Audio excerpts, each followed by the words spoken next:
Yo, what up? What up? What up? What's up, everybody? What's up, everybody? Today is 186th episode. We like it, and I love it. Of the In Your Face show, and I'm here with my brother here. You know what I'm saying? It's very gracious to my heart, very close to my heart. This is something. He did something. He's a veteran, military vet. He's a Marine. Mr. Stephen Beck. Hello, Take it all. away. My name is Stephen Beck. He's right. I was in the Marines. I was only in there for 4 years, from 1990 to 1994, but they were four very action-packed years. Right before I joined, I was watching TV at some weird hour of the morning, couldn't sleep, and all of a sudden a breaking newscast came on. I don't remember who the newscaster was, but he mentioned that Saddam Hussein had invaded Kuwait and was trying to take it over. I had already signed up for boot camp. I was in the delayed entry program, just waiting for my date, which was in a month or a few weeks away from that time. And I thought that was interesting that all of a sudden we might be going to war, and I'm heading off to boot camp here in a few weeks or months or whatever the case was. And it turned out that did escalate, and it ended up being a full-blown conflict. And when I went in as you cannot go into recon. You can't get a recon contract. Like if you join the Navy, there are different jobs you can get. If you want to go Army Ranger, you can sign up to be a Ranger. It doesn't guarantee you're going to pass the class or the course and actually be a Ranger, but you can sign up with that. With the Marines, you didn't have that option. There's no recon entry form. So you had to get in. You could either be a communicator or some form of infantry, and then take what's called the reconnaissance indoctrination program, where they basically give you physical tests, see if you can keep up and if you're a quitter, and whether or not they even want to deal with you. And I went in open infantry, which is not open contract where you could be a cook or some other admin or something, unexciting. I wanted something infantry, but I didn't really care if it was riflemen or what. And because I was an overachiever and I had a high ASVAB and I did a fairly decent swim qual, they had a high demand for light armored vehicle crewmen. The LAV-25, it's an 8-wheeled water bug. It's kind of like a mini tank that floats. You can take it in water. It's amphibious. And there was a high demand. They were expecting, I think, 80% casualties. So they were just rushing people through light armored vehicle school. And went to boot camp. And when it came time to be selected for, which MOS, military occupational specialty, within the infantry realm, I was selected for light armor vehicle, and I think that was a Thursday that selection was made. And Friday was the reconnaissance indoctrination program where you get to try out for recon. So I didn't get a chance to try out. I was so ticked off. I wrote my recruiter and said, I want to join the Navy and be a SEAL. This is ridiculous. He's like, you can't do that. Just wait. You'll get your chance. And as it turned out, I went to Saudi Arabia under what was called a combat replacement company, where they're expecting casualties, and this company of people would go in and replace the people who were wounded or killed in battle. And because the guys took care of things so quickly, by the time I got there, I think the 100-hour war, they called it, was already over for the most part. And all I did when I was in Saudi Arabia was basically load up vehicles and get things ready to go back. And once I got back, there was this period between arriving in North Carolina and a little bit of leave where we could go back with a family and then come back. There was a window there where I hadn't actually left to go back to where I was, living with my parents when I was not in service. And I took that time and did the force recon indoc, which is a little bit different. I've been told I've never actually done the battalion reconnaissance indoctrination, just the force one.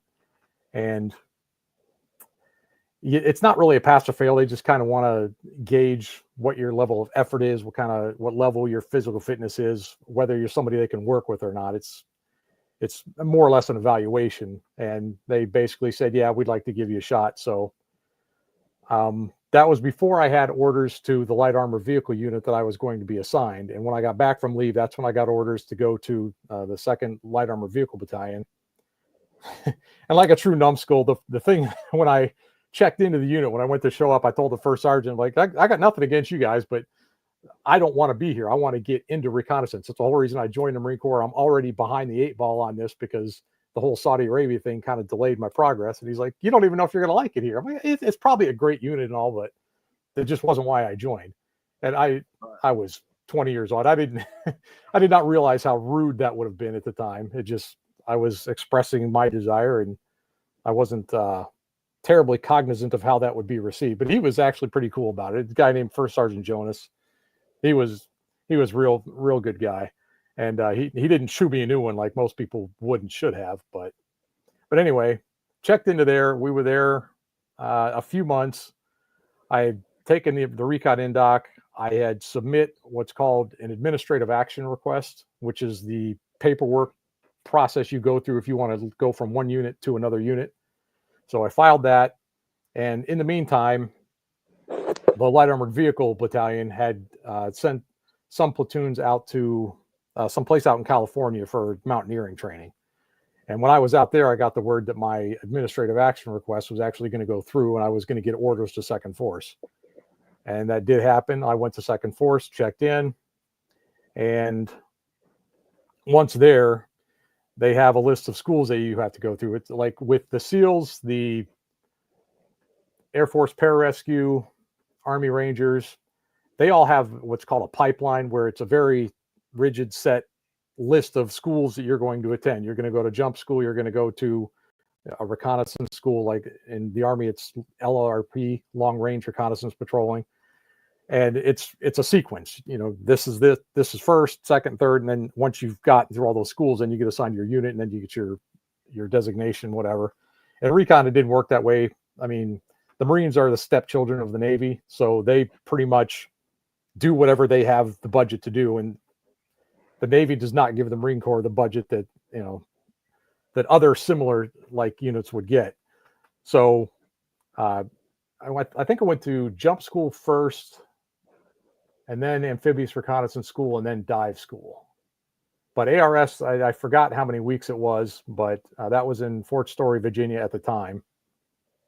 And definitely a challenging school. I think the instructor said that there are 2 schools for the enlisted ranks in the Marine Corps that are considered the most difficult. One is a very, very academically intense school. I don't remember which one that was. And he said the other one was amphibious reconnaissance school because there's a fair amount of academic side to it. There's a lot you have to learn. You have to learn photography. You have to learn patrolling, navigation, all that stuff, everything that reconnaissance does.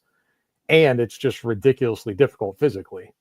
You're humping around 60, 80 pounds of gear. You've got radios, batteries, food, and you're going to be out there for quite a while in extremely cold weather. We had one patrol because we were there in November, and we got back from one training exercise, and I think we had 4 people that got pulled for hypothermia because we had a flash rain that happened. This was late November in Virginia, and then we had a flash freeze right after the rain. So we were soaking wet, and then we just got frozen. I remember waking up and breaking the ice off of my cami trousers.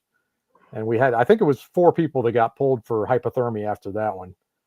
So there was some unpleasantness there. But then once I got out of ARS, then I was assigned the recon job code, basically 0321 Recon Marine. You have a question for somebody? Have a question, please. What's the photo in the corner? That actually is a photo of him when he was young. Yep, that was me back in badass years. 1992, I believe. We were in Italy, and there was an amphitheater, and I had a friend of mine, Robert Evangelista. I had him take a picture, and that one came out well. So I don't look like that anymore. I mean, I'm missing hair, and I have wrinkles, bad skin, all that. Don't we all got wrinkles, man? No, I ain't got the wrinkles, but those all got lost hair, man. I'm bald headed, man. We all bald headed, man. Yep. So time waits for no one. Yes, it is. Hey, man, it happens. It happens, man. But I wanted to ask you, what inspired you to you know, go to the Marines? What inspired you to do that? That was an interesting story because when I was in high school, I was, the long haired heavy metal guitar playing guy. And if you had told me 6 months before I signed up and went to join the Marines that I was going to shave my head bald and join the Marines, I'd be, you're crazy. No, that's never going to happen.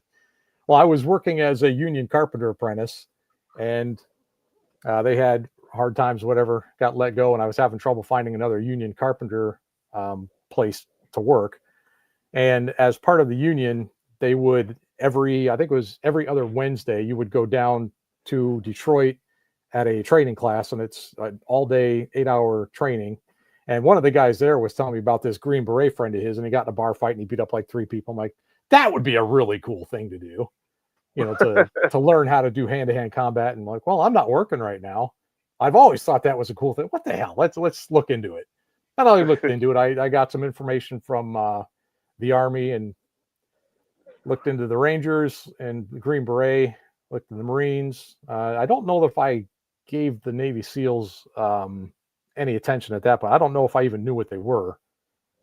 I remember when I was in high school, I had talked to a Navy recruiter about being an underwater welder, because he mentioned something about they make really good money when they get out of the service, which I later found out one of the guys I was in recon with, he did that. He became an underwater welder after that. But I also found out that's the reason you make so much money is because it's just ridiculously hard on your body, not like cardiovascular fit wise.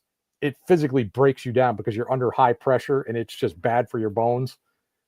And it's extremely dangerous because if things go wrong at 200 feet, you're not going to have a good day. So it's dangerous work, and it reduces your lifespan. So, but that was when I was in high school. Yeah, that doesn't sound fun. And so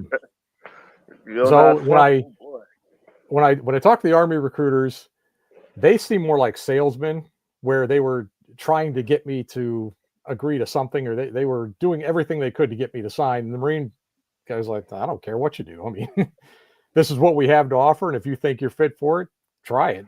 We're not going to bend over backwards. And it seemed like to me it was more of a challenge. The other thing was you could not sign papers with the Marine Corps to get into reconnaissance. You had to go in and then try and prove to them that you deserve to be there. You couldn't just, I want to sign up for the Ranger program or the SEAL program. I mean, and not that they're not difficult. I mean, they certainly are. But my 20-year-old self thought that was more of a challenge because you had to get in and then prove that you were even worth consideration. So I'm like, let me try that. That seems like the bigger challenge. And I wanted to punch the world in the face at the time. So that seemed to be the best way to do it. Right. I feel you. Yeah, the chip on your shoulder. Yeah, I feel you on that, So yeah, I won't go into why that is, but yeah, there was some angst. And I remember I was just watching a show about a former Al Qaeda guy who had spent time at Abu Ghraib, and he got out. He was released. They realized that okay, he was a problem at one point, but he's the guy's in his 30s or 40s now. He's no longer a threat. And they asked him, because I think he's living somewhere in Europe and he's having a hard time over there just because no one will hire him, and he's like in lockdown with the government. They don't want to let him out in case he gets feelings back about his old job or something. But they asked him, were you in fact an Al Qaeda operative, and why? If so, why? And he said, yeah, I was young and angry. And I thought, wow, I never thought I'd have something in common with that that group of people, but it's human nature is very consistent. There are cultural differences, obviously, but young people, lots of energy, little direction, a little bit of anger. Most interesting thing that happened to me. Well, the interesting thing is that so little happened to me. I was never in combat. I mean, I've been in 2 war zones. I was in Somalia, but I was there after the Black Hawk Down thing. That had already happened. And before the book came out, the movie came out, we really didn't know. We heard some news report that there was a battle there, and it was pretty intense. But hearing about it, you don't really think anything of it. But the only interesting thing I can think of was there were scud alerts when I was in Saudi Arabia, when we were in, they weren't really foxholes, but they had these sandbag barrier things set up for where people were out on patrol, basically hospital guard all around the different corners of the hospital area. And the scud alerts, when you hear the alerts going off overhead, you have to put your gas mask on and sit there and wait. Nothing would happen because things were so inaccurate. They couldn't hit dirt. They were so bad. And the only other thing was when I was in Somalia, we were in some area next to a building and we heard a shot go off in the distance. And that was it. That was, the most interesting thing happened. I two of the snipers had, I would say, events. I'm not going to, if they want to talk about what they did, that's up to them. But I was just aware that there were two snipers that had some fun there. I'll put it that way. But other than that, I mean, I was only in recon for, I think it was just a little under 3 years. And other things that happened, and I did not realize that this is as common as it is. And it's unfortunate that it's so common. But I was told when we were crossing the Atlantic on the first deployment, because we were on what's called a Marine Expeditionary Unit, where you basically, in our organization, we went and did like a 6-month tour in the Mediterranean, basically patrolling different areas, make sure that everybody's behaving more or less. And we lost, I think, one helicopter crew. I don't know if it was an accident due to fog or a failure over water, but we lost an entire helicopter crew crossing the Atlantic from the United States side going to the European side. And I was kind of surprised at how it didn't make the news. There weren't a whole lot of announcements about it. I think they mentioned it over the 1MC, and they had a moment of silence or something, but it was very surprising how much attention it didn't get. And then the exact same thing happened going back. We lost another helicopter crew. And on the second deployment, I think we lost 2 helicopters in the Adriatic Sea, I think it was. And people told me that it's so common that they don't bother reporting it. It happens all the time. These are 60-year-old helicopters, Vietnam, well, I don't know how old they'd be right now, but back then they were Vietnam era helicopters, and they do what they can to maintain them, but they do have issues. When you have an issue in a helicopter over water, that's a problem. It gets ugly. They don't float. And one of the trainings that we had to go through, they call it the beer can, is it simulates a helicopter fuselage. It's this big cylinder, and it goes underwater and then it flips upside down, and you have to basically practice escaping it. And the reason they have us go through that training, and it's good that they did, is when you're underwater, it's dark and you get rotated in any direction, you are completely and entirely disoriented. And you can describe it to somebody, but you'll never really understand what that feels like until you go through that, because you feel like you're in outer space. You can't see anything. You get kicked in the face by people that are trying to scramble and get out. You don't know which way's up. You don't know which way's down. And what they tell you is, grab a hold of something and try to feel your way towards where you think an exit is.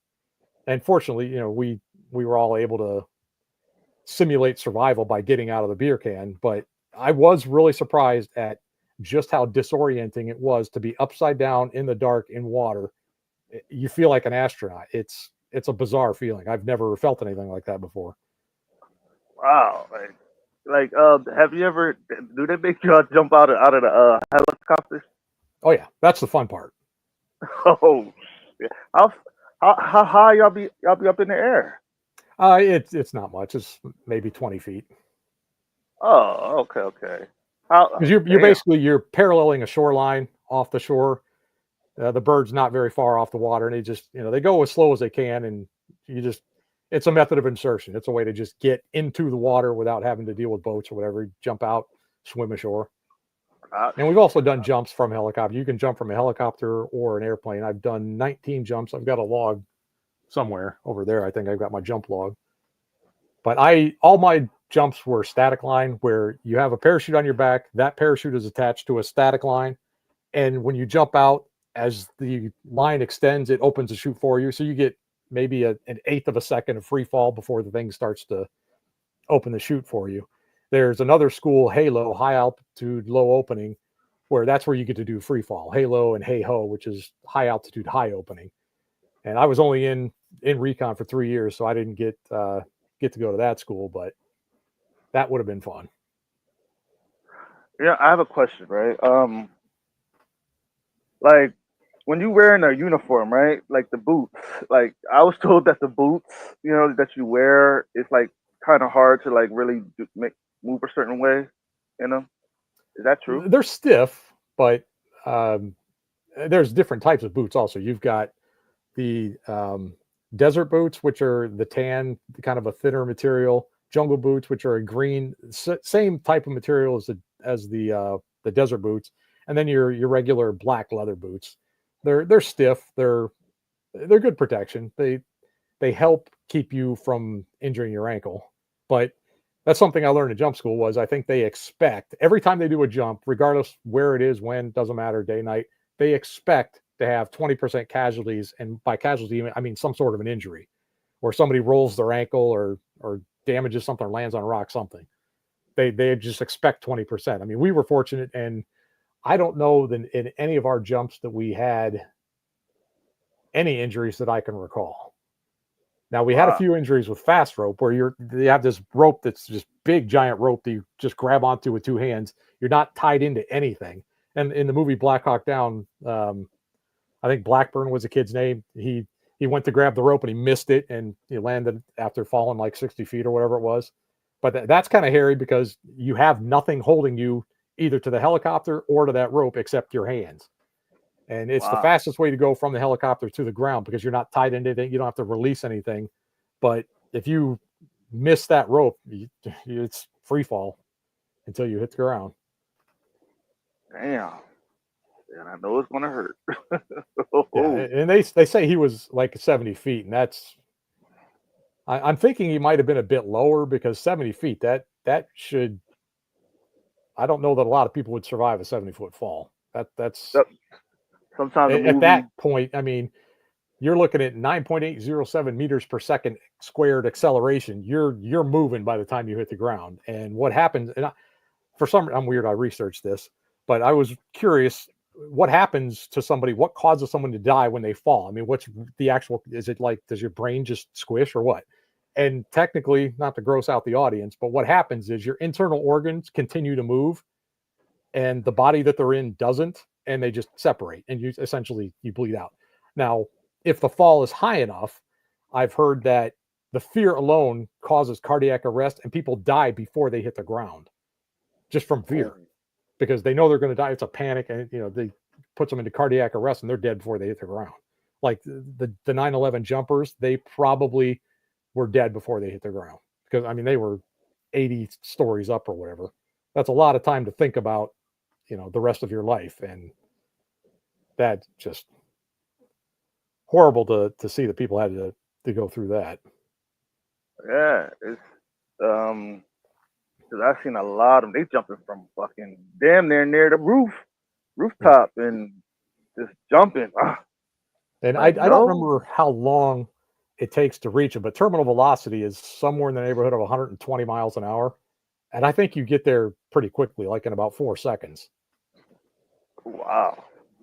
And I That's remember there that's was one jump we did. I think we only did, or I only did it once, where it's just a low altitude jump. I think it was 500 feet, where mm, a static line jump, you jump, chute opens, and normal procedure when you're jumping, you look up, make sure that your chute isn't tied up or anything, get everything straight. Then you check your gear, and if you got equipment on, you drop the equipment because you want to have that below you. You don't want to be landing with a 40-pound pack. And by the mm. time I looked up, got everything checked, and then looked down and let my gear down, the gear almost hit the ground by the time I released it. It was that short of a time. And they say there's really no point bringing a reserve parachute when you're doing a 500-foot jump because you're not going to have time to use it. Wow. That's a that's a long jump. A Well, it's a short long. jump. It's just Well, it damn. doesn't give Sure. you much time to think or That react. was. You better hope that everything goes well with the first one because at 500 feet, by the time you realize you have a problem, your second problem is you're running out of time to do anything about it. Yeah, I mean, that's why I was so scared to do skydiving because what if the parachute stopped working? You know what I'm saying? You trying to, Well, when and you're you're, skydiving, you have more time because you're going to have two chutes and you're jumping from a lot higher. I don't remember how many thousand feet. It's like 5, 10,000 feet they jump, and you've got your altimeter. You know when you're supposed to open a chute. If the first chute has a problem, you get rid of it, and then you go to the second one, and you will find a way to make that work because you will spend the rest of your life trying to get it to work if it doesn't work because that's all you've got left at that point. right. And that's, man, like, oh my goodness. But I'm not scared of heights, but jumping, But I'm everybody's scared. scared of that height. Yeah. What?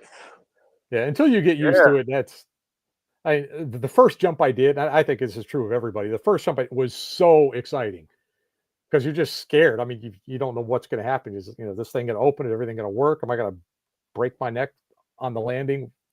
And when you go out and then the chute opens and you look up and everything's good, that's an exciting feel because you've got all that intensity and then that release of, okay, I'm not going to get crippled. I'm not going to die. It's like, okay.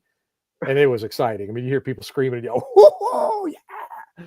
It was exciting. And then every jump after that is less exciting because you're like, oh, okay, I know I'm probably not going to die, but I could, and I'm hoping I don't. And it's just diminishing returns. It's just not as exciting as the first one. The first one, you'll remember that just because you know you don't know what to expect.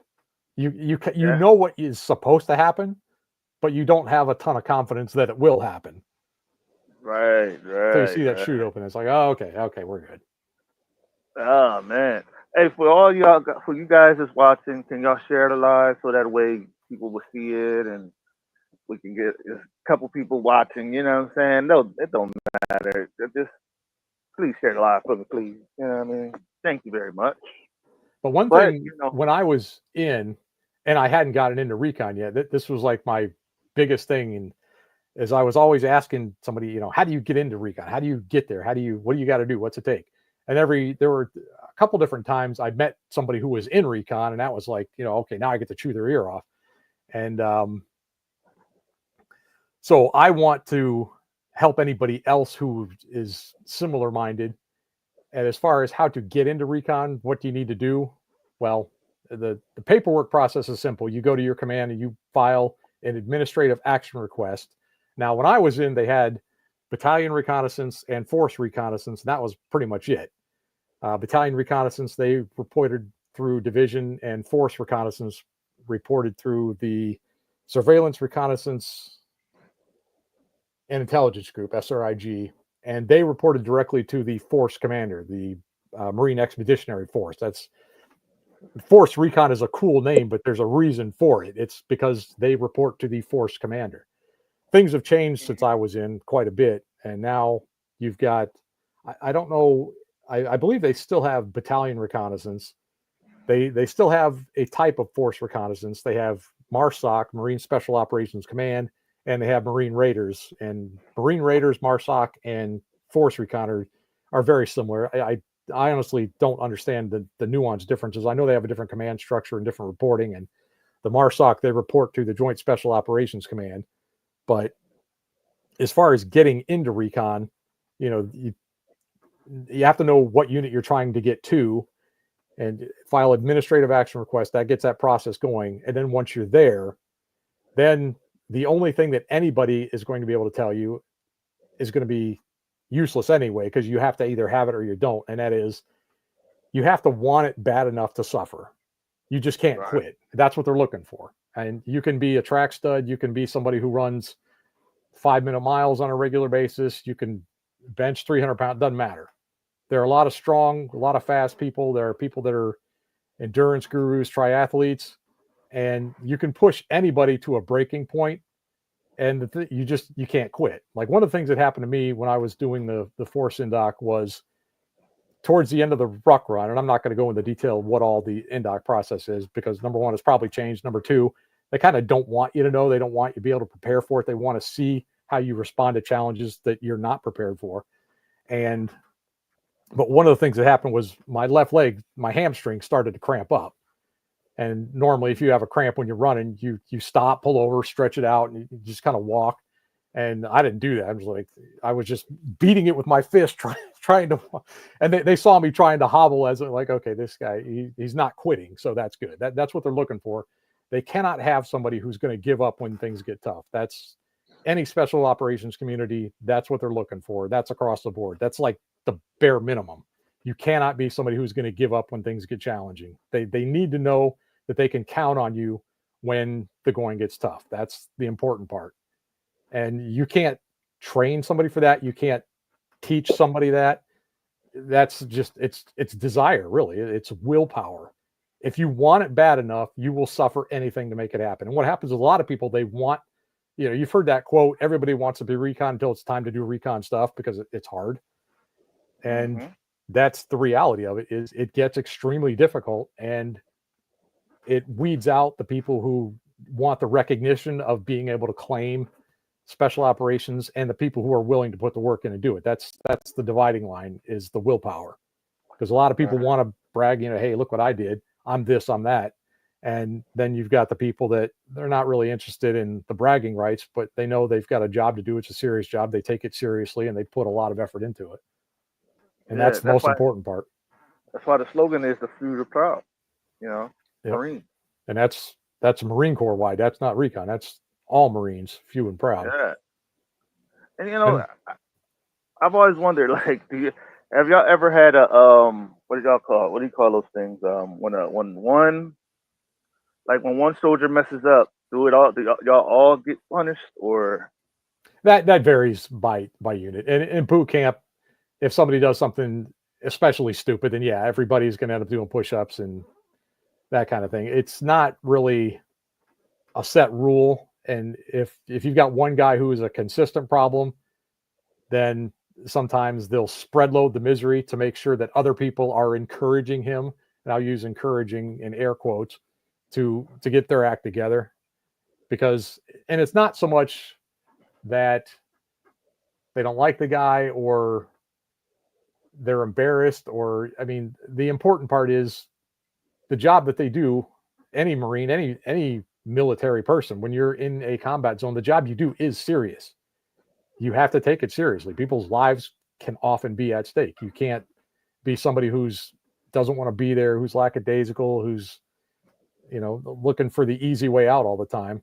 You have to be able to depend on those people. And that's why military veterans generally have a bit of camaraderie that you don't often see outside of the military, is because of that mindset. People know you have to have each other's back. You have to be dependable, because if you don't, the consequences are just more dire than if you're working in an office and you screw up a spreadsheet. Oh, well, okay, everybody laughs and we'll joke about it and that'll be the end of it. It's a little different story when people's lives are on the line. Yeah, because I was what is the one movie that is actually what's that word? That is Authentic? actually authentic to the Marine being a Marine, basically. Because I was watching exactly. Full Metal Jacket. It's the most, well, and I have to put a caveat there. The mothers of America have toned down the Marine Corps and every other branch service quite a bit. You're not allowed to punch people anymore. That even when I was in, they weren't allowed to touch people. I mean, you can grab the shirt, you can pull the shirt, that kind of thing. But if you grab a recruit, you're inviting a lawsuit, and it's gotten out of control. I mean, some people need to get smacked up every once in a while because they have attitude problems. But Full Metal Jacket, if you take out the physical violence in boot camp, that's the most accurate representation I've ever seen of the Marine Corps. And it's probably true to the time, because there was a time where that happened more often, where a recruit who had an attitude problem would get punched in the mouth by a drill instructor. And there are times, even when I was in, where the drill instructor himself, or the drill instructors, because it's not like you have one, there's usually a team of 4 or 5. If they recognize that somebody is a problem, and I remember hearing this story, I didn't actually see it myself, but the drill instructor would turn his back, he would call the guide. The guide is the senior recruit of that platoon, and just yell fire, which is his clue to punch the other recruit because he can't do it himself and he's got his back turned, so we can't see if it happens. That kind of. So I mean, there are ways to get around things, but for the most part, they they get in a lot of trouble if they start laying hands on people. Wow.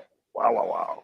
And it got so bad that when I was in boot camp, that the drill instructors kind of caught on to what people were doing, and they said, "Okay, who here is offended if we call you stupid?" And a bunch of these geniuses got up there, and they're thinking like, "I don't like being called stupid," and they went up there. So what the drill said, "You stupid idiot!" And he just tore into them for being dumb enough to fall for that, and they all ended up doing push-ups for being idiots. But I would have. it had gotten to the point where certain people thought that they weren't allowed to be called stupid in the Marines anymore. I mean, they can't touch you and hit you. Can they also not call you names? And it was getting silly. So they had fun with that one. Yeah. See, and it's crazy. Like my dad, he like I'll be asleep, right, and he'll be coming down the hallway.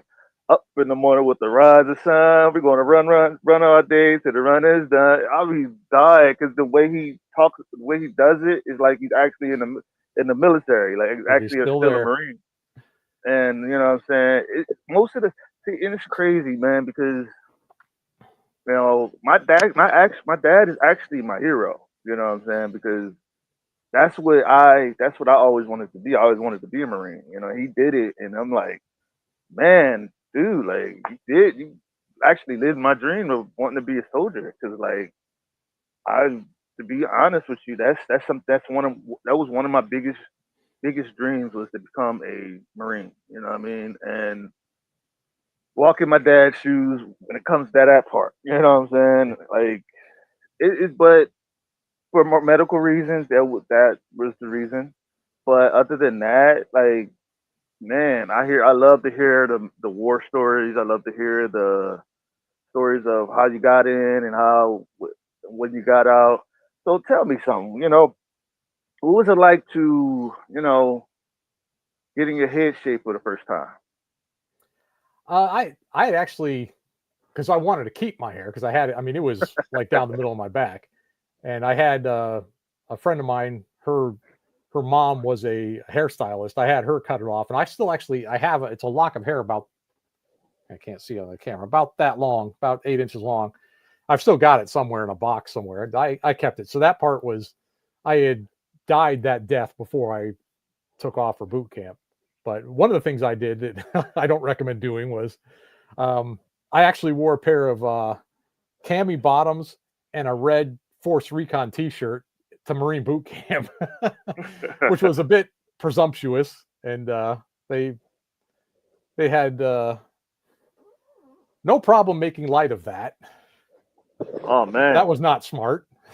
don't go don't go to boot camp, bragging that you're going to go into recon. That was not smart. But one thing damn, that separates, one of many things that separates Marines specifically from soldier, sailors, and airmen is, like you were talking, your dad's calling cadence when he's ready to go on a run. yeah, If you've seen the movie Stripes, you know how the army does their marching cadence: left, left, left, right. Marines don't do it that way. They actually sing, and that was something that it was a thrill, because some of these people, the drill instructors in Marine boot camp, they showcase their voice, and they are extremely good about it. And I'm not going to even try to mimic what an old school Marine drill instructor sounds like when they're calling cadence, but it's not this boring, trudgy drum beat. I mean, it's a song, and it's inspiring. And I remember, we'd have to get up early in the morning. The moon would be out, the sun's not up yet, and hearing the senior drill instructor, doing his vocalizations of the cadence as we're going to morning chow was just, it was inspiring. That was one of the things I really enjoyed. There wasn't much I enjoyed about boot camp, but that I did enjoy. wow. I was told, the reason why they sound out the cadence is to basically to get through the pain, to block out the pain from running so much. Well, it's a different, when you're running, it's a completely different thing. The marching cadence is the song that I'm talking about, but the running cadence, that's just yeah, it's trying to to keep you focused on forging ahead and not lamenting the fact that you're tired and sweaty and miserable. I also heard that y'all have to get up at 4 o'clock in the morning. Four I o'clock. don't remember what time we got up because I mean, you don't have watches. I wasn't paying attention because there wasn't time to look at the clock. I mean, some people would have the fire watch wake them up like 10 minutes early so that, when the drill instructors come out making all the noise, that they're already 90% dressed. All they got to do is throw their boots on. I was too lazy for that. I'm like, I'm not depriving myself of any of the sleep. I'm sleeping until, the noise comes. And, when you do that, it's a mad scramble. You got about, 90 seconds to go from being unconscious to being dressed and ready to go. It's, your day just starts off hectic. Wow, that's man. So when do y'all like are able? When are y'all able to like grow out your beards and everything? Because I was also told that you have to cut your beard off if you have a beard, or cut your mustache, but you have to just wear at least a mustache or whatever. And They have regulations back when I was in. You could have a mustache, and it had to be a little bit wider than a Hitler mustache. It could not exceed the corners of your mouth, so you couldn't do a handlebar mustache. And there's a couple of reasons for that. One is the NBC, nuclear, biological, and chemical threat. A gas mask will not properly seal if you have facial hair, so it's a threat. It's a risk to your health, and they want to discourage people from growing beards because if you get used to it and then you go to combat zone and all of a sudden now you have to shave every single day and you're not used to it, it's just a frustrating thing. But it's critically important that you not have facial hair if you're trying to get a gas mask to seal. And the other thing is just uniformity. They like it when everyone looks the same. Now they've relaxed some of that, like Sikhs and Muslims and stuff. They can wear different headgear, which I'm not a big fan. I mean, a uniform should be, that's what the word uniform means. Uniform. It is singular. Everybody is part of something that's above and beyond themselves. You're not there to express yourself in the military. You're there to do a job, and it's very difficult to do a job if everybody's focused on themselves and expressing themselves. You're supposed to be sacrificing that while you're in. so like, okay, yeah, yeah. Like, so like, what was the most the hardest thing you had to do in the military and The being a Marine? hardest thing I had to do, I would have to say, was amphibious reconnaissance school, because day after day, every day, when you're in the patrolling phase, you're freezing your butt off. You don't have a ton of warm gear. You're often soaked in your own sweat, and then at night your sweat freezes, and you're carrying 60 pounds of gear up uneven terrain. It just wears you out. You don't get much sleep. You're very sleep deprived, and that was something that was quite the eye opener. And it's another thing that you'll never really understand unless you go into that situation where you're so sleep deprived, you're physically exhausted, you're cold, your body is basically shutting down. You will sit there in front of a tree and have a conversation with it, thinking that it's the person that you're supposed to be behind. And until someone taps you on the shoulder, look, idiot, that's a tree. We need to get moving, because you're just that far out of it. We had one guy who was talking to I think he described it as a colony of bouncing pink mushrooms. Gentleman by the name of Robert Hankins. I think that was something he described seeing out in the middle of nowhere. Just you start hallucinating. You Wow. get cold, tired, hungry, thirsty, everything. Your mind starts shutting down and doing weird things. And that was the night we had 4 different people got diagnosed with hypothermia, and I was the last one who arrived back at the rally point. And they're like, "What took you so long?" I'm waiting for the guy behind me. Well, who's behind you? I don't know. And they told me, "You're the last one, dummy." I'm like, "Oh, I thought you're out of it." I mean, your cognition just you start thinking like Joe Biden. I'll put it that way. When you start Bidening, that's when you know you've been out on patrol a little too long. I think Joe Biden's been out on patrol a lot too long. Yeah, I mean, you start to lose your mind, man, and not good, not good, not good. Like, so I watch these MRE shows on YouTube, right? And what are the MREs like? What do they taste like? They get a bad rap. I mean, I had heard all the horror stories and people, oh god, you're gonna hate those things and blah blah blah. And I I thought they were fine. I mean, I had no problem with them. I once we got back from I think it was a because we were in amphibious reconnaissance school during Thanksgiving, and we had this big Thanksgiving meal, and everybody got overstuffed because it's the first time we'd had a decent meal in a while, and I think it was Hankins again. He sees me eating an MRE on the bus on the way back. It's like you just can't get enough of those, can you? I mean, I don't think they're bad. I mean, I'm easy to please when it comes to foods, but other people don't like them. They're like cheap camping food. Um, some of it, especially if you don't heat it up, it's really thick and pasty and not the most delectable thing in the world. But I mean, some people hate them. I never had a problem with them. I mean, Like, some people like certain ones more than other ones, and some people really like certain ones, and some people really don't like other ones. And you have people trading. I hate that. I like that. You want this? Mix and match kind of thing. oh man, this is shit. Well, Because I like mean, they're you're not going to starve on them. You're definitely there's way more than enough calories to survive on, and you can bring as much as you can carry. So, oh, so they give you as many as you want. not as many as you want, but I mean, it's not one of those things that they're stingy about. I mean, some units might be just because they're very regimented about how they control what people do, and they don't want anybody doing anything other than what they're told. Which in recon, we don't really play those games so much. There's not a whole lot of inspections. There's not a whole lot of nitpicking. I mean, I was standing next to my team leader, my sergeant. I won't mention his name just because it's an unflattering story for him, but and he's just standing there with his hands in his pockets on a ship, and then some gunnery sergeant comes up, just starts chewing him out. How am I supposed to keep my Marines in line when you're a sergeant and you got your hands in your pockets? I mean, in recon, our job is important enough and it's difficult enough that we've got other things to focus on. We don't nitpick the little childish stuff. I mean, nobody cares. Yeah, then you Right, go right. into a regular unit, and then all of a sudden it's a big problem. Everybody's all up in arms about it. But it's like the higher you get in the food chain, the less the petty things matter. They don't Right, just don't care. They got other right, problems to deal with.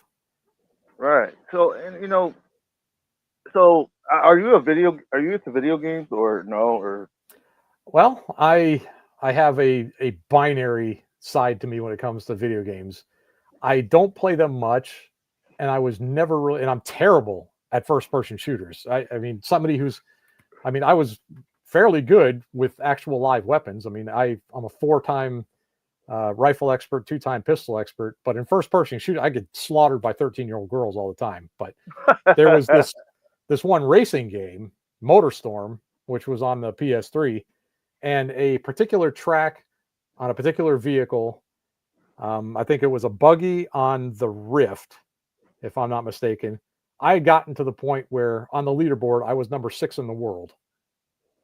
dang, If anybody's got a PS3 and they have the Motorstorm Pacific Rift, I think it was the buggy in the Rift.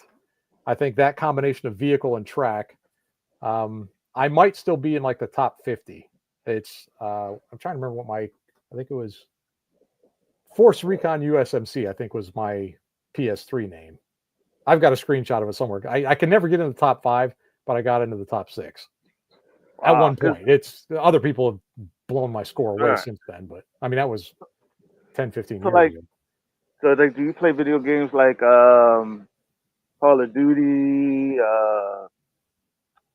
And I was meaning to ask you, is Call of Duty and games like Battlefield and all those games, are they accurate to actual military, guns and the way they shoot and all that good stuff?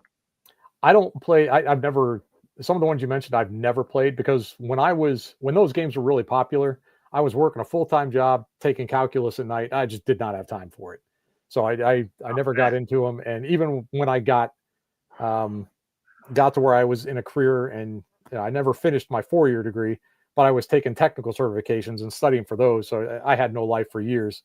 But the weapon names that I hear sound familiar, and I'm sure they've got military consultants that are feeding information to try to make it realistic because it's just more fun if there's some semblance of realism towards something like Unreal Tournament. I mean, obviously you're not going to have these super grenade launcher blaster things that destroy 10 people at once, but a lot of them, yeah. I mean, the sniper rifles, the names that they've mentioned seem familiar, but I'm not familiar with enough of those games to say one way or the other.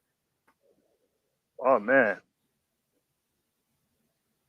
like, because I've always, I mean, always would thought you think that sometimes a Marine would like on his time off, you know what I'm saying, or like to maybe play a couple video games and stuff like that, just to freshen up a little bit, freshen up the skills, or what I mean, stuff. Well, they probably do now, but back then, because I was in the '90s, I mean, Oh yeah, that was 90. you had Mario Brothers and Pong and a few things of that quality. There just wasn't a lot out there, and Hmm. I don't know anybody when I was in that had video games that I can recall.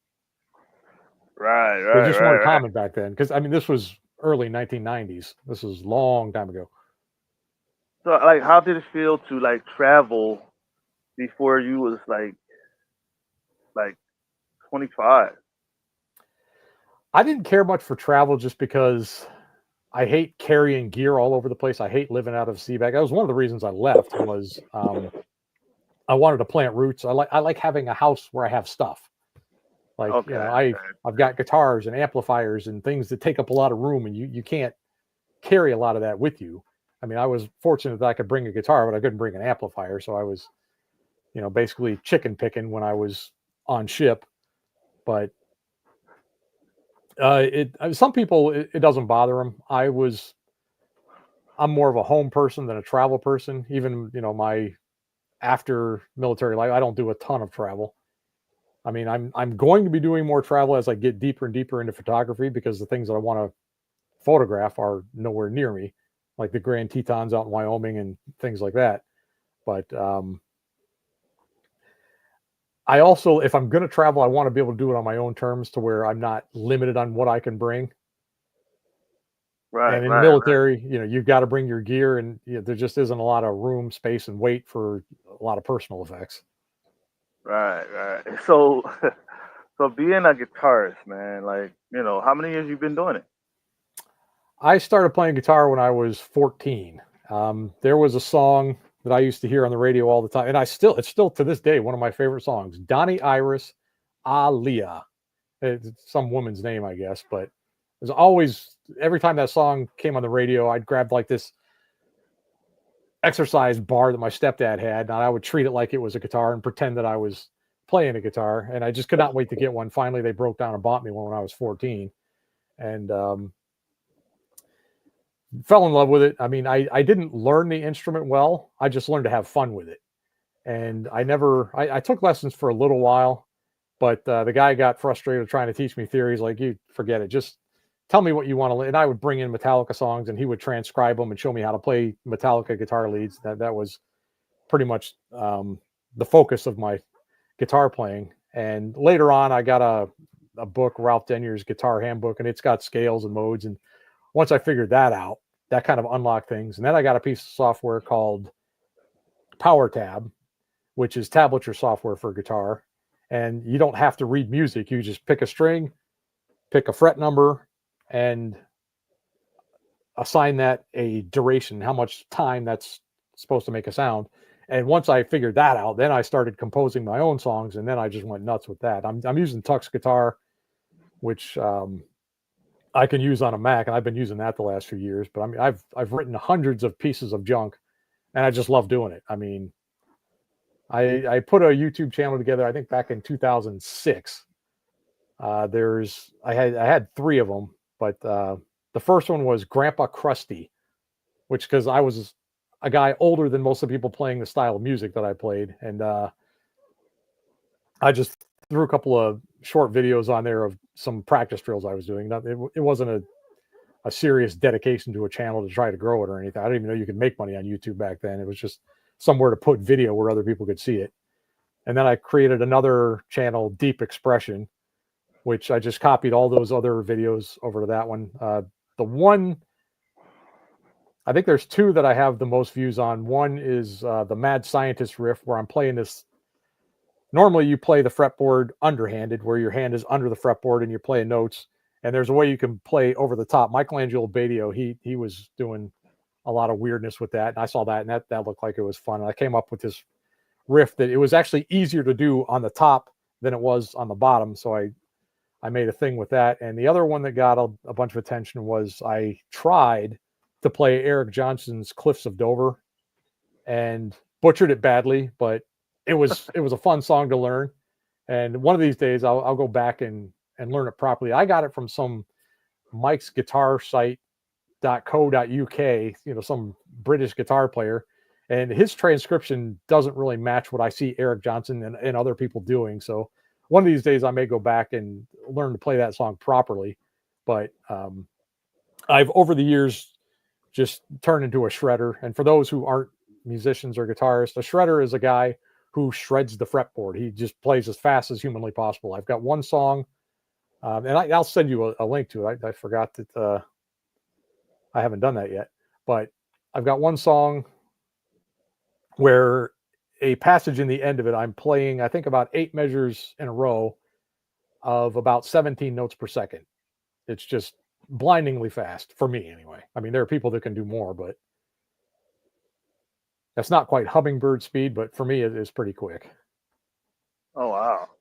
So do you collect guitars, or do you like just have one special guitar that you love? There are multiple guitars I would like to. I've got a list of guitars that I want to buy, but I spent 10 years living in a trailer park. I was $40,000 in debt, making a little bit above minimum wage, living in a trailer that I spent $8,000 on that I had to mortgage. So I was not a wealthy guy.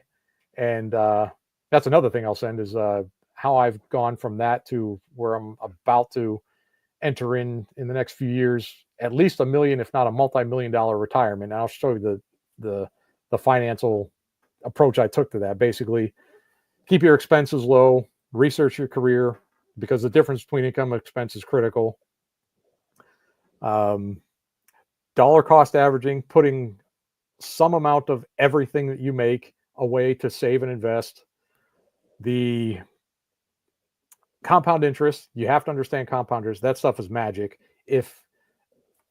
Let me finish the other part. The fifth piece of that is the history of the S&P 500, basically the stock market, how it performs. Typically, it earns about 10% a year on average. And if you're earning 10% a year on average, your money will double every 7 years. And that's without adding on to it.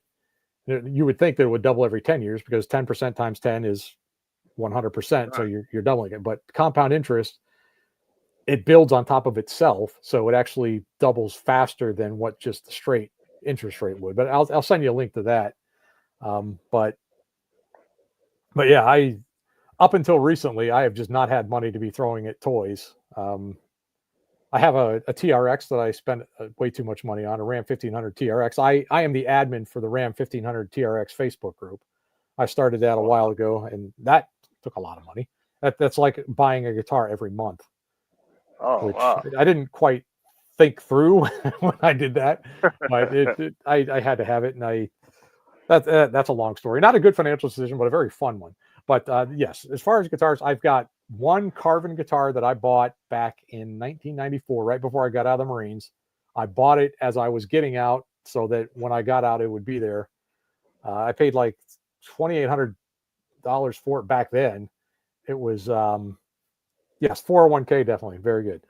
But it's a quilted blue finish. It's got the abalone inlays, just a beautiful guitar.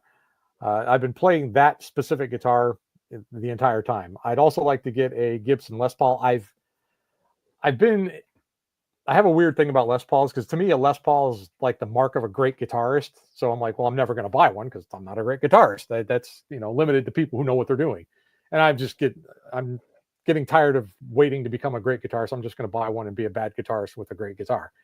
And the other one is definitely want to get Fender Strat. They have a very distinctive sound, very sweet sound, especially if you're playing clean. I really like the sound of those. I like Paul Reed Smith. I like Ibanez. Anderson makes pretty good guitar. And there's a few other ones that I've seen on social media. Very small companies that are up and comers, just startup companies that make really nice looking guitars. So as I go into my retirement, I will probably be collecting many more guitars. But for now, it's just been the one Carvin, which is now Kiesel. They changed the name. I guess the guy who founded the company was named Kiesel. I don't know why he named it Carvin, but it's been Carvin for 20 years. And then like 10 years ago, I think the guy's dad died, who was the founder, and the son is running the company now. And out of respect for his father, he wanted to name the company after his dad, which I thought was pretty cool. And everything they do is American made. They make amplifiers. My home stereo amplifier is a Carvin, is 1,000-watt Carvin MOSFET amplifier. I've also got a second one that's like 2,750 watts, and I've got these 4-foot. My wife hates them. 4-foot tall, big giant. Amphitheater-sized speakers that I have in my living room. So if I want to shatter glass, I can do it because shattering eardrums just isn't enough.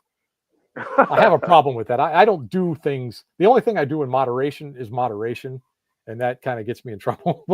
I've had police called on me multiple times. I had a cop walk in the house once when I was playing guitar. I like it loud. I'm getting older, so I don't do that so much anymore. But if the wife is gone and the dogs are on the other side of the house, then I'll crank it up and have some fun. Oh man.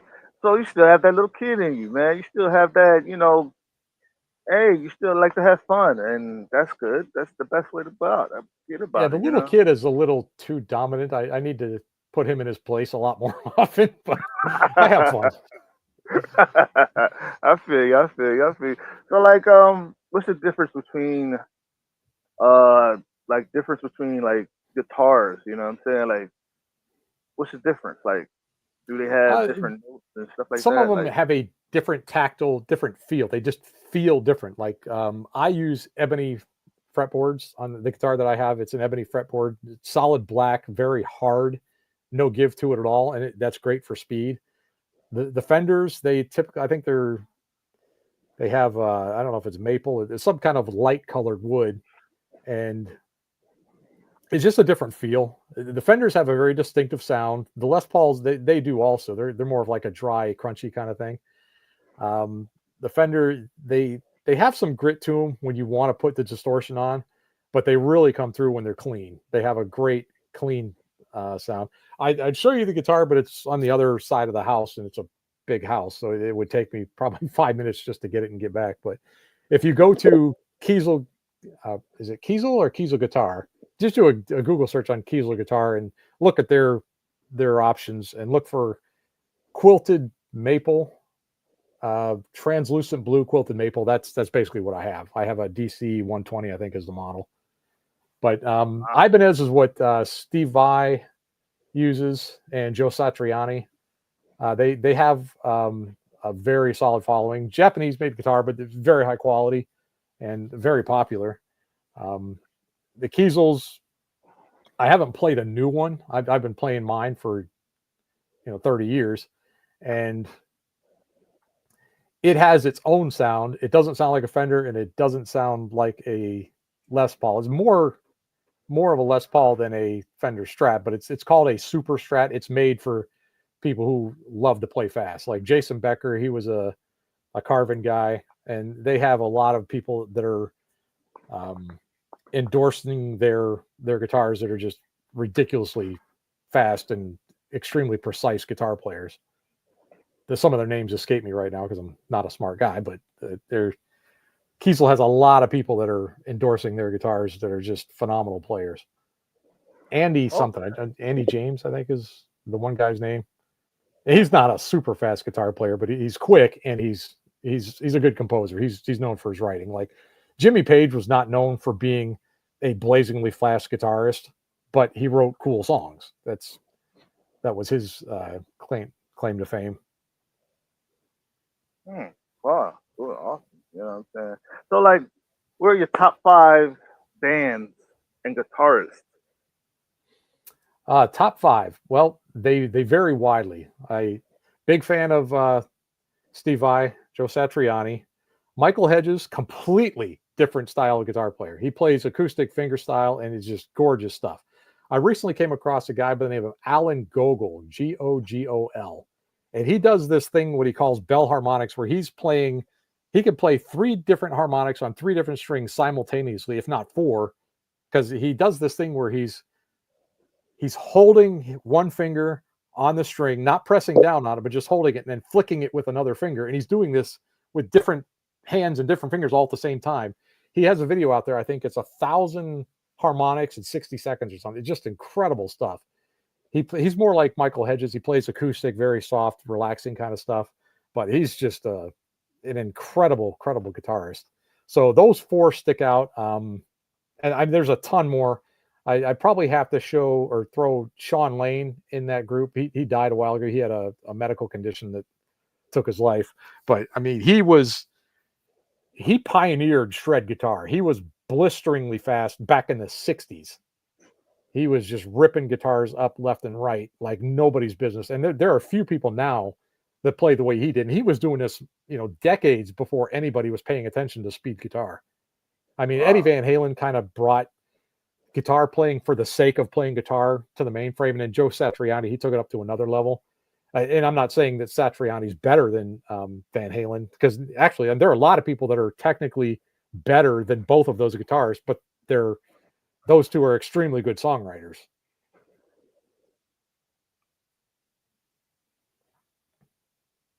So those five would probably be the five that come to mind right now. You ask me another day and you probably get another five guitarists, because there's just so many out there. I mean, Paul Gilbert, Michelangelo Badio, there's just a ton of them. From Catherine B. Hello from Germany. Hey, baby. How Guten are you Tag. doing? Yeah, man. So who are your top five bands? Bands, that's a good question, because I've been so out of music for so long, because I predominantly listen to my own composition. I've got about 5 albums of stuff that I've not released, just because I'm going over it and trying to analyze, okay, do I want to keep that measure there? Do I want to change it up? And I spend a lot of time re-listening to my own stuff over and over again. I haven't bought a CD and I don't know how long. I haven't downloaded a song in forever. Stryper was a band I was hugely fond of back in the day. They're still around. And mostly I've been listening to Christian bands the last probably 10 years. And I can't even remember, like Stephen Curtis Chapman. I liked a lot of his stuff, but I do very little listening to other people's music, because I'm trying to get my own music to not sound so bad. I mean, hey, if you keep on trying, you eventually get where you want to be. You know what I mean?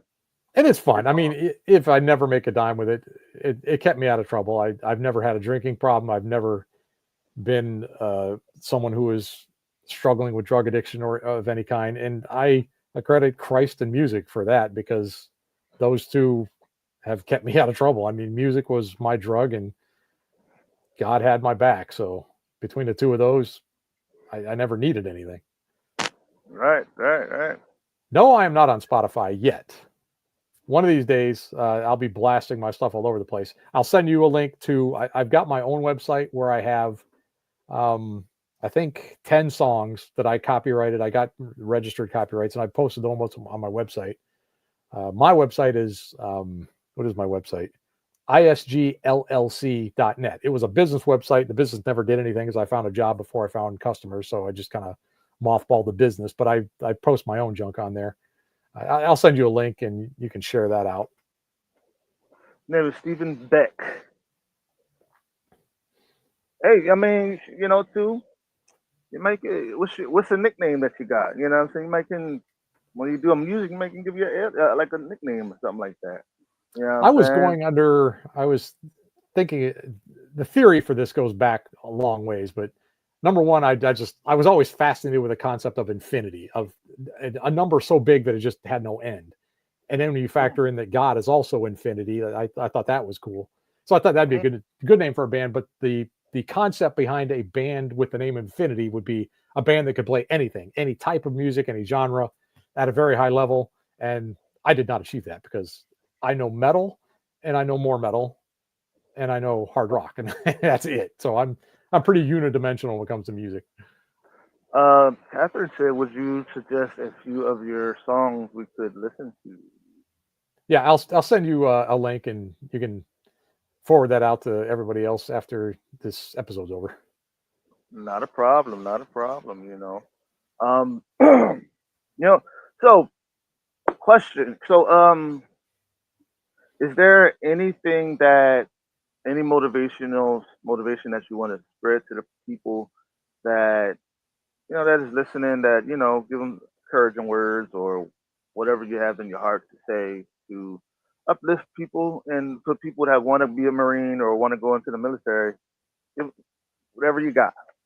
Yeah, and it's not even limited to the military. It's anything you do, do it aggressively, do it with passion. Find out what you really enjoy in life, and if you can monetize that, if you can turn that into a living, you'll never work a day in your life. You're going to be spending your life doing your dream. I mean, I'm in a position where I'm taking a different approach where I'm trying to get my finances in order so that I can live off my investments and then do the things that I want to do. And if it happens that other people like my photography or my music, then yeah, hey, great. But whatever you do, like if you have an interest in music, be passionate about it. Study music, get an instrument and practice it daily. Practice your scales. Whatever you're going to do, just do it aggressively.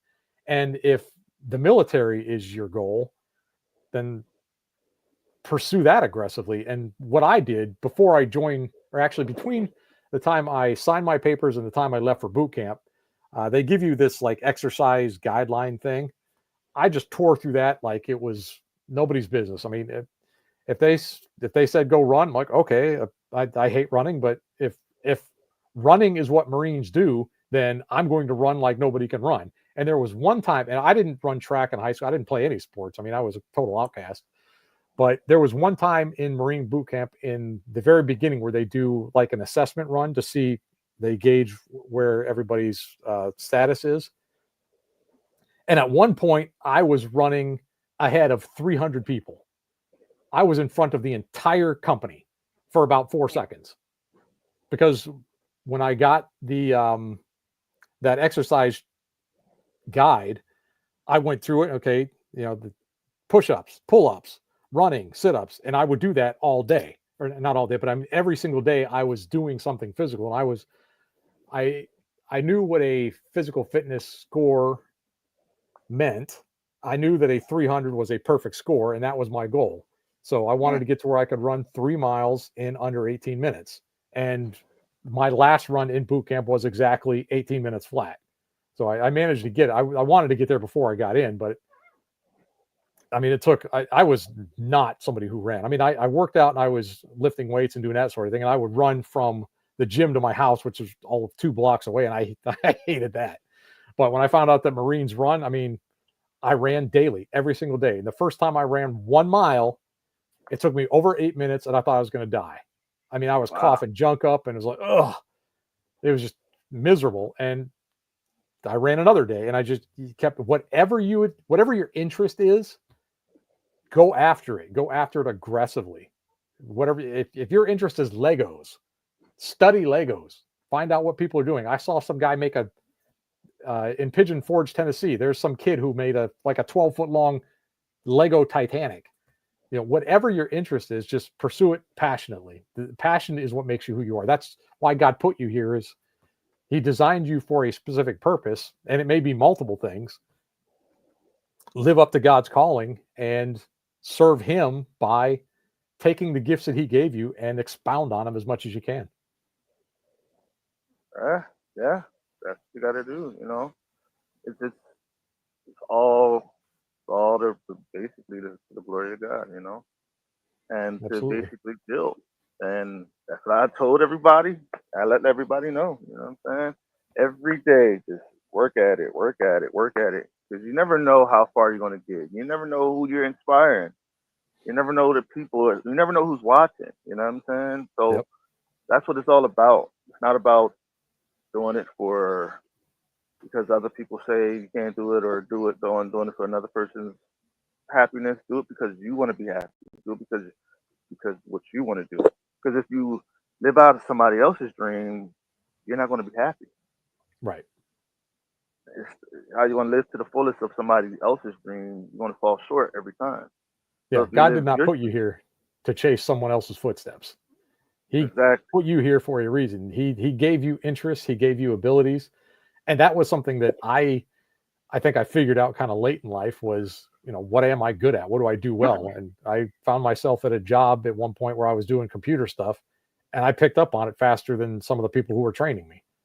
Now, there are a lot of people who are very, very much better at it than I am, but mm, I realize that I have an aptitude for that to a certain extent. I mean, I have my limits, and I've worked with a lot of people who are far better at anything computer related than I am. They have better memory retention.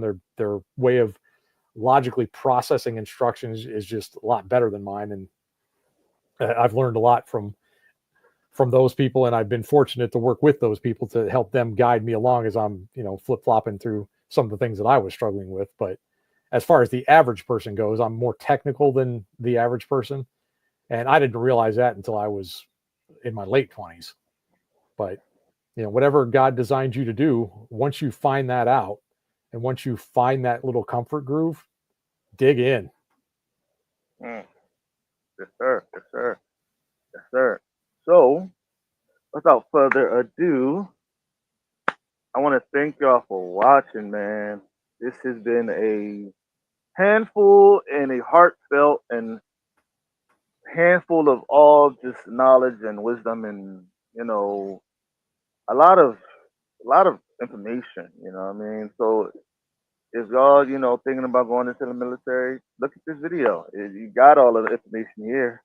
You know, if you need some motivation, just come on over here. We'll give you all the motivation you need. And don't let anybody talk you out of it. If you got Oh people, damn! naysayers are not friends. Naysayers are jealous people that are trying to drag you down. If they're getting in your Exactly. way, just, hey, next Tuesday, sorry, can't. I'm training. I got stuff. I got a goal in mind, and I'm going to go after it. And I'd love to hang out, but I got priorities, man. Got to go. You damn right. You damn right. And that's the way to go. That's the way to go about it. You know what I mean? You know, and I know you. I know you got something busy to do. I know you're busy, and I don't want to keep you too long. But man, thank you for coming on the show, and it's been close to my heart for you to do this for me. Thank you for just coming on the show and just showing your love. And just person this show with your presence, man. Yeah, thank Thank you you for the very much. invite, and Would you like to come back on again one day love to, soon? love to. And Okay, I'll have to rig something up where I can get a guitar where people can see it and hear it, because the guitar room studio that I've got set up is so far away from my router that I get a terrible signal. I got to get a repeater. I haven't done that yet. ah, That's on the list. probably should get an adapter, something like that. You know what I'm saying, or like a long land cord, like a long land cord. Put that in Yeah, a land I could cord. run a 300-foot cable through the house. It's a big house. It's got an upstairs, and the upstairs has got a room all the way on the other end of the house, and that's where all my music stuff is. Oh man, so you really dedicated to it. So yeah, man. I'm actually. It's gonna be a great time when we come back and do part two. Looking forward to it. It's been You fun. damn right. Damn right. Thank you for very much, and thank y'all very much for all the love. And feel free to revisit this. This episode is going to be on my YouTube. It's going to be on my Facebook page, and I will be putting out shorts on my YouTube and my in your face page fan page. And I can't put it on my regular page, but I will try. But if you want to revisit this episode and let me know what y'all thoughts on the show and give me y'all feedback, give me y'all what y'all think in the comments or whatever. DM me if you want to get an interview. If you want to be interviewed, get an interview, and let's rock. So, but thank y'all for watching. We'll see you next time for episode 187 and 188. On our way to 200 episodes, we coming, baby. Awesome. And this has been the In Your Face show. And man, hold on for a second. Hold on for a second. I'm trying to get to it. Oh my god, my god, my god. I'm trying to get to it. Ah man. Oh man. Darn it. Darn it. Darn it. Darn it. Okay, there we go. There we go. There we go. Alright, so alright. Hold on. Just a second. Just a second. Alright. Thank y'all for watching. We out of here. Peace.